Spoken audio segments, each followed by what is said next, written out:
बिहार में सरकारी परीक्षाओं में गड़बड़ी पर सख्त कार्रवाई, आर्थिक अपराध इकाई ने कसी नकेल। पटना में एडीजी मुख्यालय कुंदन कृष्णन और एडीजी आर्थिक अपराध इकाई सुनील कुमार ने संयुक्त प्रेस कॉन्फ्रेंस कर सरकारी परीक्षाओं में हो रही गड़बड़ियों पर सख्त कार्रवाई की जानकारी दी। सरकारी परीक्षाओं में कदाचार और प्रश्न लीक को लेकर बिहार पुलिस मुख्यालय और आर्थिक अपराध इकाई ने आज संयुक्त प्रेस कॉन्फ्रेंस कर इसकी जानकारी देते हुए कहा कि परीक्षा में गड़बड़ी करने वालों पर 10 साल की सजा और उनकी चल अचल संपत्ति जब्त करने की कार्रवाई की जाएगी। इसके साथ ही कई कोचिंग सेंटर और परीक्षा केंद्र की भी जांच दायरे में है। पूरी खबर इस रिपोर्ट में। का विषय जो है वो स्पष्ट है। प्रश्न लीक एक संगठित अपराध बनकर उभर के आया और इससे हमारे छात्र, उनके अभिभावक, उनके पेरेंट्स के मन में काफी भ्रम रहती है। हम आश्वासन देने आए हैं कि बिहार सरकार इस समस्या को देखने के लिए और समझने के लिए और पहल करने के लिए सक्षम है और यह कार्य वर्तमान में यूयू कर रहा है। यूयू हमारा काफी मजबूत इकाई है और प्रश्न लीक के मामलों में 2012 से अभी तक 10 कांड का अनुसंधान किया है, जिसमें कुल 545 अभियुक्त गिरफ्तार किए गए, 10 मात्र कांड और 249 अभियुक्तों पर आरोप पत्र भी दिया गया है। गौरतलब है कि एक मॉडल एक्ट सरकार ने नोटिफाई किया था।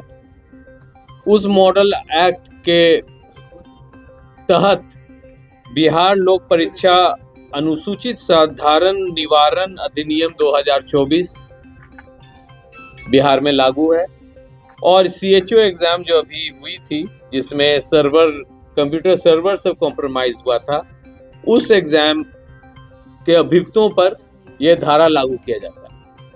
यह धारा काफी मजबूत है। इसके संबंध में डीआईजी साहब हमारे विस्तृत प्रतिवेदन देंगे और क्या पहल की जा रही है ये हम अवगत करने चाह रहे हैं कि यूयू को और सुदृढ़ किया जा रहा है।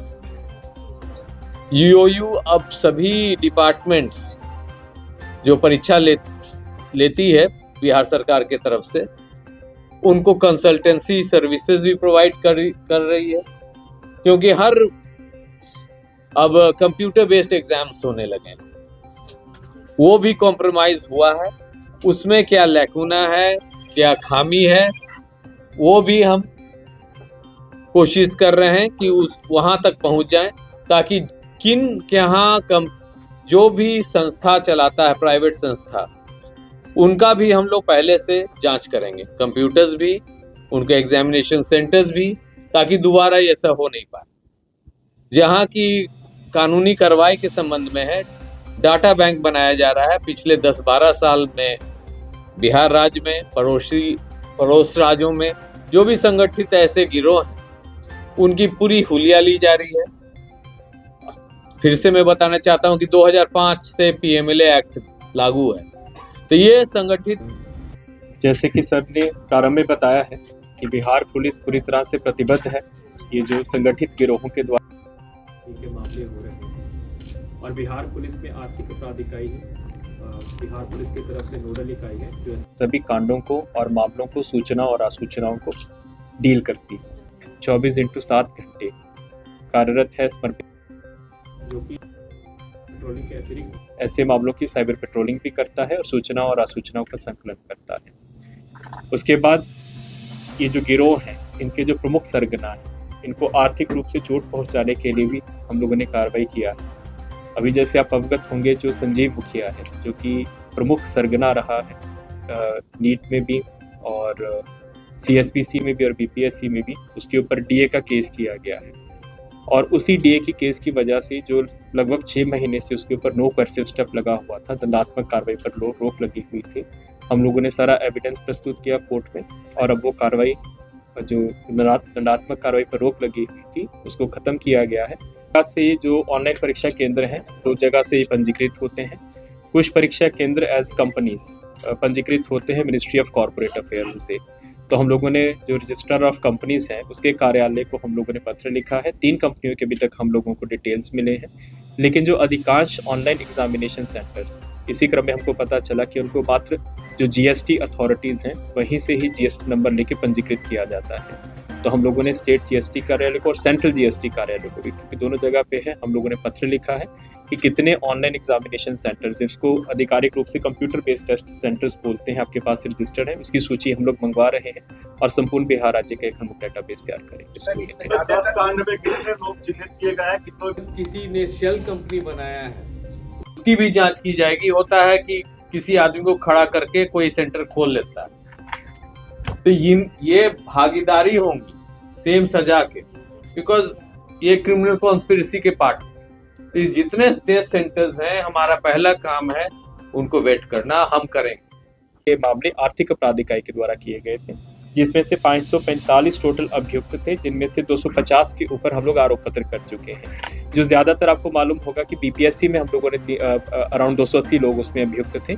तो ये जो आंकड़ा है, अभी चार्जशीट जाने वाला है, अगले 2 हफ्तों में चार्जशीट जाएगा अभ्यर्थियों के ऊपर। तो चार्जशीट करने वालों का आंकड़ा लगभग 400 के ऊपर हो जाएगा अगले 2 हफ्ते में साइबर, क्योंकि आज का विषय सिर्फ आर्थिक अपराध इकाई का, हम लोगों के पास आंकड़े नहीं।